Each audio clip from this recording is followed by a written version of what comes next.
Hi കൂട്ടുകാരെ, പുതിയൊരു വീഡിയോയിലേക്ക് എല്ലാവർക്കും സ്വാഗതം. അങ്ങനെ പത്മ കിട്ടിയ അവസരം വെച്ച് പത്മ മുതലെടുക്കണം കേട്ടോ. പത്മയാണെങ്കിലോ ഒരു ചെക്കിൽ ഒപ്പുവെക്കണേ. പിന്നീടാണെങ്കിലോ ഇങ്ങനെയുള്ളവളെയൊക്കെ ഈ ഒരു പോസ്റ്റിലോട്ട് ഇരുത്തിയ ഇത് തന്നെ സംഭവിക്കുന്നു. പലവട്ടങ്ങളായി നിങ്ങളോട് ഞാൻ പറഞ്ഞതാണ്. ഇപ്പം അത് സംഭവിച്ചില്ലേ, ഇനി നിങ്ങൾ വൈകിക്കണ്ട. നമ്മുടെ കമ്പനിക്കൊരു നിയമമുണ്ട്, മറ്റുള്ളവർക്ക് മുന്നിൽ നാണം കെടാൻ നമുക്ക് പറ്റത്തില്ല. അതുകൊണ്ട് തന്നെ തൊഴിലാളികൾ ശമ്പളം കൊടുത്തില്ലെങ്കിൽ അവർ പ്രശ്നമുണ്ടാക്കും. അതുകൊണ്ട് നിങ്ങൾ എന്ത് കാണാനെങ്ങനെ നോക്കി നിൽക്കുന്നത്, പെട്ടെന്ന് ഒരു ചെക്കിലങ്ങ് ഒപ്പിടും മനുഷ്യ എന്നങ്ങ് പറയുമ്പോൾ യതീന്ദ്രൻ ചെക്കെടുത്ത് ഒപ്പിടുന്നു കേട്ടോ. ഒപ്പിടാനങ്ങ് ഒരുങ്ങുമ്പോൾ സൂര്യ, അച്ഛാ അത് അരുത്, ചെയ്യരുതെന്ന് പറയണേ. അത് കേൾക്കുന്നതിനോടുകൂടി ഉടൻ തന്നെ പത്മ അങ്ങനെ തുറിച്ച് നോക്കുകയാണ്. എന്താ ചെയ്താൽ കുഴപ്പം എന്ന ലെവലിലാണ് കേട്ടോ പത്മയുടെ നോട്ടം. ആ സമയമാണെങ്കിൽ ഉടൻ തന്നെ എന്താ എന്താ ഒപ്പിട്ട കുഴപ്പം എന്ന് പത്മ ചോദിക്കുകയാണ്. അപ്പോൾ ഉടൻ തന്നെ സൂര്യ പറയാണ്, ഒരിക്കലും നന്ദിനിയുടെ പോസ്റ്റ് മറ്റൊരാൾക്ക് കൈമാറാൻ ഞാൻ അനുവദിക്കില്ല. ഇനി ആരെങ്കിലും അത് കൈകടത്താൻ നോക്കിയാൽ ഞാൻ ബാങ്കിൽ വിളിച്ച് വിവരം പറയും. അതോടുകൂടി ആ ചെക്ക് അവിടെ പിന്നീട് പോവില്ല എന്ന് പറയാൻ കേട്ടോ. അതങ്ങ് കേൾക്കുമ്പോൾ പത്മ, നീ എന്തറിഞ്ഞിട്ടാണ് ഈ സംസാരിക്കുന്നത്? നമ്മുടെ കമ്പനിക്ക് ചീത്തപ്പേര് വരും. തൊഴിലാളികൾക്ക് ഒരു ദിവസം ശമ്പളം വൈകിക്കഴിഞ്ഞാൽ അവരെല്ലാവരും ഒന്നടക്കം സമരത്തിലാവും. അപ്പോൾ എന്ത് ചെയ്യും എന്ന ചോദ്യത്തിന് മുന്നിൽ ഈശ്വര പെട്ടല്ലോ എന്ന ഭാവത്തിൽ നിൽക്കണം കേട്ടോ യതീന്ദ്രൻ. ഈ സമയം സൂര്യയാണെങ്കിലോ അതിനുള്ള വഴിയൊക്കെ എന്നിലുണ്ട് എന്ന് പറഞ്ഞിട്ട് സൂര്യ എന്ത് ചെയ്യുന്നു, തൻ്റെ ഫോൺ എടുത്ത് പെട്ടെന്ന് വിളിക്കുകയാണ് വിവേകിനെ. വിവേക്, നീ എവിടെയാണ്? ഞാനിതാ വരുന്നു. നീ പെട്ടെന്ന് പോയിട്ട് നമ്മുടെ ബാങ്കിൽ എൻ്റെ അക്കൗണ്ടിൽ കിടക്കുന്ന പൈസ എടുക്കൂ. അത് തൊഴിലാളികൾക്ക് നാളെ ശമ്പളം കൊടുക്കാനാണ്. അവരുടെ ശമ്പളം എടുക്കൂ എന്ന് പറയും കേട്ടോ. അതങ്ങ് കേൾക്കുന്നതിനോടുകൂടി പത്മ അതിനൊരു കാര്യത്തിൽ തീരുമാനമായി. പിന്നീട് അവിടെ ഇരിക്കുന്ന സ്റ്റാഫിനോട് പറയാം, ഇനി മറ്റുള്ള പ്രശ്നങ്ങളല്ലേ, അത് 2-3 ദിവസത്തെ ഇളവൊക്കെ എനിക്ക് മേടിച്ചെടുക്കാൻ അറിയാം. അതുകൊണ്ട് തന്നെ അതിനുള്ളിൽ നന്ദിനി വരും, വന്നാൽ കൊള്ളാമെന്ന് പറയുന്നുണ്ട് കേട്ടോ. അതിലും പത്മ തോറ്റിരിക്കുകയാണ്. അങ്ങനെ പത്മ പറയണേ, ഇപ്പം കണ്ടല്ലോ, നിങ്ങൾ ഇങ്ങനെയൊക്കെ ഓരോരുത്തരെ വിലയില്ലാത്തവരെ വിലയുള്ള സ്ഥാനത്തോട്ട് ഇരുത്തുമ്പോൾ ഇതൊക്കെയാണ് കിട്ടുന്നത്. മനുഷ്യ നിങ്ങളൊന്ന് ചിന്തിക്കണമെന്നൊക്കെ പറഞ്ഞ് ഒച്ചയെടുക്കുകയാണ് കേട്ടോ. അങ്ങനെ സൂര്യ പിന്നീട് പോവുകയാണ്. എന്നാൽ ഈ സമയം നന്ദിനിയാണ് കാണിക്കുന്നത്. നന്ദിനി എവിടെയോ ഒരു ഗോഡൗണിൽ ഇങ്ങനെ കിടക്കുന്നു. തനിക്ക് ബോധം ഉണർന്നു വരുന്നു. ആ സമയം നന്ദിനിക്ക് തലക്കൊരു മപ്പ് പോലെ തോന്നുകയാണ്. തലയ്ക്ക് എന്തൊക്കെയോ ഒരു ബുദ്ധിമുട്ട്.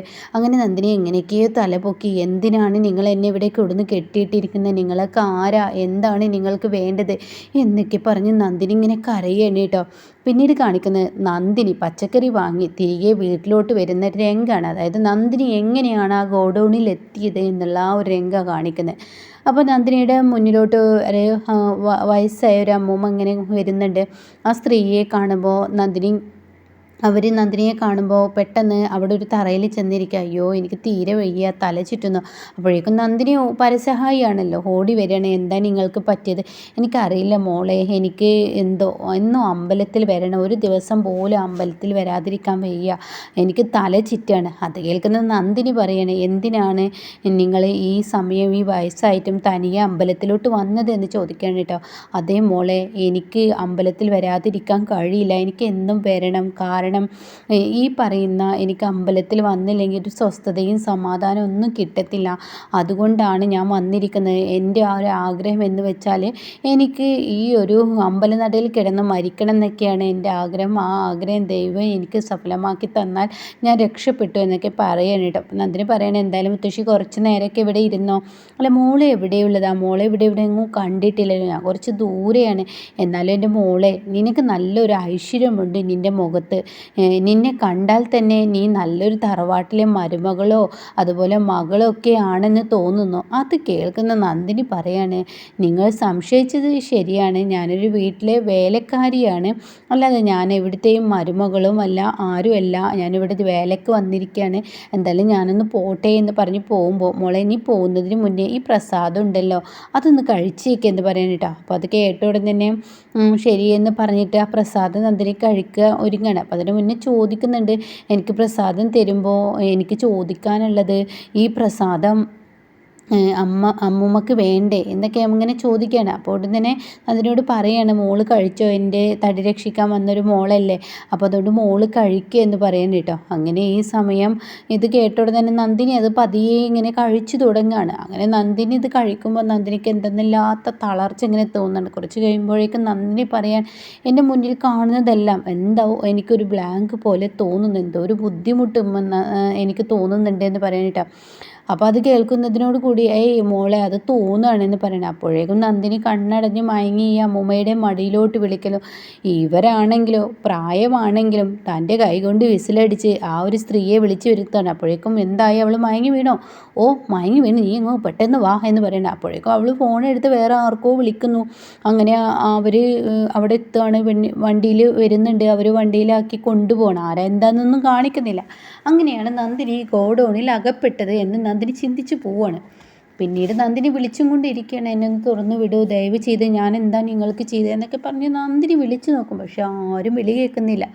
ഇതേ സമയമാണെങ്കിലോ ഇപ്പുറത്ത് ഇങ്ങനെ വിജയാണ് കാണിക്കുന്നത്. അപ്പോൾ വിജയ് പറയാണ് ഇന്ദ്രജയോട് വന്നിട്ട്, അതെ എനിക്ക് തോന്നുന്നത് ഇതിന് പിറകിൽ സത്യത്തിൽ നീയാണോ കളിച്ചത്, നിൻ്റെ കുബുദ്ധിയാണല്ലോ. അപ്പോൾ അതുകൊണ്ട് ചോദിക്കുകയാണ്, ഏയ് ഞാനൊന്നും കളിച്ചില്ല, എനിക്കിപ്പോൾ അതിൻ്റെ ആവശ്യമില്ല. പിന്നെ നിൻ്റെ അമ്മയുടെ കാട്ടിക്കൂട്ടൽ കാണുമ്പോൾ നിൻ്റെ അമ്മയാണോ കളിച്ചത് എന്നൊരു തോന്നൽ.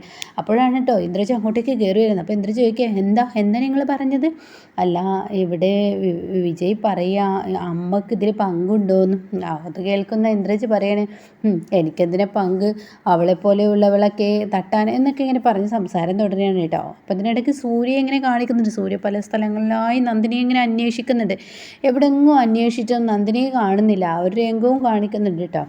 അങ്ങനെ ഈ സമയം ഇത് വിജയ് പറയുമ്പോൾ, ഇതേ നിൻ്റെ തോന്നലല്ലേ, എന്നാൽ അവളുടെ തന്നിഷ്ടത്തിന് എങ്ങോട്ടോ പോയിരിക്കുകയാണ്, എനിക്കതിൻ്റെ ആവശ്യമില്ല എന്നുള്ള ആ ഒരു ലെവലിൽ ഇങ്ങനെ നിൽക്കുമ്പോഴാണ് കേട്ടോ മുറ്റത്ത് പോലീസ് വണ്ടി വന്ന് നിൽക്കുന്നത്. അപ്പോഴേക്കും യതീന്ദ്രൻ അങ്ങോട്ടേക്ക് ഓടിച്ചെല്ലുകയാണ്. അങ്ങനെ ഇരിക്ക് സാറേ എന്നൊക്കെ പറഞ്ഞ് ഇരുത്തുകയാണ് കേട്ടോ. അപ്പോഴും പത്മ ഒരു കൂസും ഇല്ലാതെ ഇങ്ങനെ നിൽക്കുകയാണ്.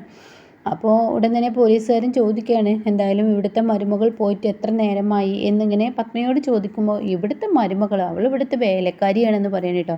അപ്പോൾ അതങ്ങ് കേൾക്കുമ്പോൾ പോലീസുകാരൻ ചോദിക്കുകയാണ്, എന്ത് വേലക്കാരിയോ? ഇവർ പറഞ്ഞത്, യതീന്ദ്രൻ സാറ് പറഞ്ഞത് ഇവിടുത്തെ മരുമകളാണെന്നല്ലോ. അത് കേട്ട ഉടനെ, ഓ അതെൻ്റെ മകന് പറ്റിയൊരു കയ്യബദ്ധം, എന്താ നിങ്ങളിങ്ങനെ സംസാരിക്കുന്നത്? അപ്പോൾ ഇന്ദ്രജ് പറയാണ്, ഞങ്ങൾക്ക് സത്യത്തിൽ അവളെ ആർക്കും ഈ വീട്ടിൽ ഇഷ്ടമല്ല, പിന്നെ അവൾ എങ്ങോട്ട് പോയി എന്നുള്ളത് ഞങ്ങൾക്ക് അറിയേണ്ടിയിരിക്കുന്നു, അതുകൊണ്ട് തന്നെ ഞങ്ങൾക്ക് ആർക്കും ഇവളെ ഇഷ്ടമല്ല എന്നൊക്കെ ഇങ്ങനെ പറയുന്നു കേട്ടോ. അപ്പോൾ ഈ വാക്കുകളൊക്കെ കേൾക്കുമ്പോൾ ഈ പോലീസുകാരന് വല്ലാതെ ദേഷ്യം പിടിക്കുകയാണ്. ഈ കമ്മീഷണർക്ക് വല്ലാത്തൊരു ദേഷ്യം തന്നെ ഇങ്ങനെ തോന്നുകയാണ്, വല്ലാത്തൊരു ജാതികൾ എന്നുള്ള ലെവലിൽ നിൽക്കുന്നുണ്ട് കേട്ടോ. പക്ഷേ നന്ദിനിയുടെ പിറകിൽ നന്ദിനിയെ തട്ടിക്കൊണ്ടുപോയത് എന്ന് ഇനി അറിയാനിരിക്കുന്നേ ഉള്ളൂ. അപ്പോൾ അതെന്തായാലും വമ്പൻ ട്വിസ്റ്റ് തന്നെയാണ്. നന്ദിനി രക്ഷപ്പെടും, നന്ദിനി പുറത്തു വരും, ഒരാപത്തും നന്ദിനിക്ക് വരില്ല. എന്നാൽ ആ ചെക്ക് പത്മ വിചാരിച്ചതുപോലെ ഒന്നും നടക്കില്ല. പത്മയുടെ ഒപ്പിനിടയിൽ നന്ദിനിയുടെ ഒപ്പ് വരരുത് എന്ന് പറയുന്ന സ്ഥാനത്ത് ഡബിളാണ് ഇനി സൂര്യ കൊടുക്കാൻ പോകുന്നത് കേട്ടോ. കമ്പനിയുടെ ആ വലിയ പോസ്റ്റ് തന്നെ നന്ദിനിക്ക് ഇനി സൂര്യ നൽകും കേട്ടോ. അപ്പോൾ ഇങ്ങനെയാണ് ഇപ്പോൾ ലാസ്റ്റ് വന്നിരിക്കുന്ന എപ്പിസോഡ് കേട്ടോ.